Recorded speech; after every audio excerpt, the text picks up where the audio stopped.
Russian President Vladimir Putin cautioned the West on Thursday that allowing Ukraine to utilize longer-range weapons to strike focuses inside his nation would put NATO at war with Russia.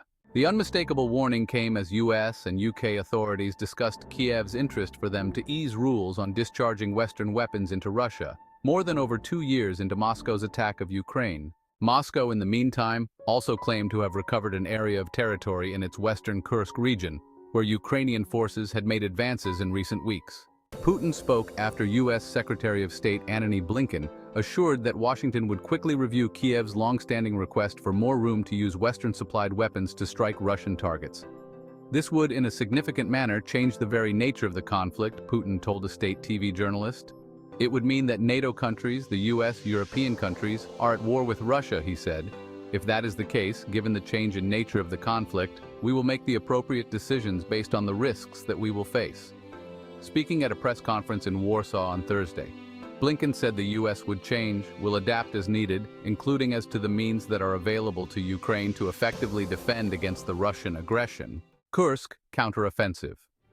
Kyiv sent off a shock invasion into Russia's Kursk line district on August 6, propelling kilometers into Russian region and holding on to many settlements.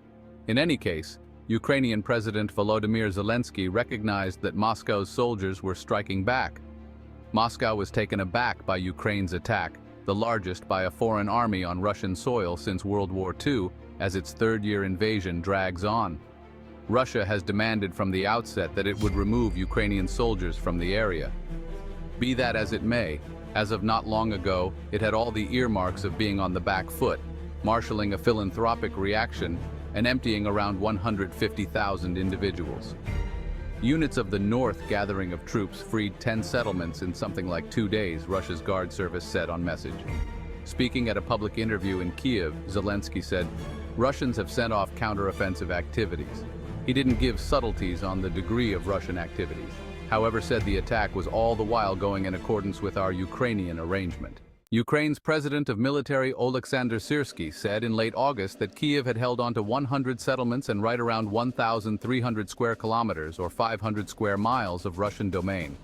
Kyiv says it would rather not add on pieces of Russia, as Moscow has done in eastern Ukraine, yet trusts it can drive its foe to redirect troops and make the region acquires a negotiating tool in any dealings. Longer-range strikes.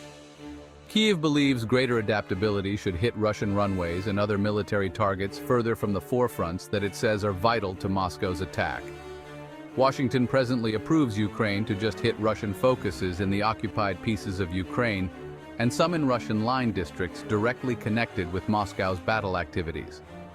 The delay in this process prompts Russia moving these tactical targets further into Russia, Zelensky said. If the restrictions were lifted, the Kremlin stated on Wednesday that it would respond appropriately. President Joe Biden is supposed to review the Ukrainian requests Friday in a White House meeting with English Prime Minister Keir Starmer. Biden has been reluctant to make moves that risk setting off direct conflict between nuclear-armed Russia and the U.S. Speaking in Poland after a trip to Kyiv, Blinken was also set to discuss an appeal by Ukrainian Foreign Minister Andriy Sybiga for neighboring countries to help dismantle missiles over its western region. Russia has increased its air attacks on Ukraine recently amid the Kursk offensive, including targeting the country's energy infrastructure as winter looms. Another atrocity. Moscow's forces are also ramping up the pressure on the battlefield in the eastern Donetsk region, where the most intense fighting is taking place. The International Committee of the Red Cross and Ukrainian officials announced on Thursday that shelling in eastern Ukraine resulted in the deaths of 3 Ukrainian aid workers. Zelensky said ICRC vehicles were hit in the Donetsk area, referring to it as another Russian atrocity. Russia had cut off the city's water supply, according to the administration of Pokrovsk, a crucial eastern logistics hub, about 10 kilometers or 6 miles from the front line. Zelensky also claimed that a Russian missile struck a wheat-laden cargo ship headed for Egypt in the Black Sea shortly after it left Ukrainian waters.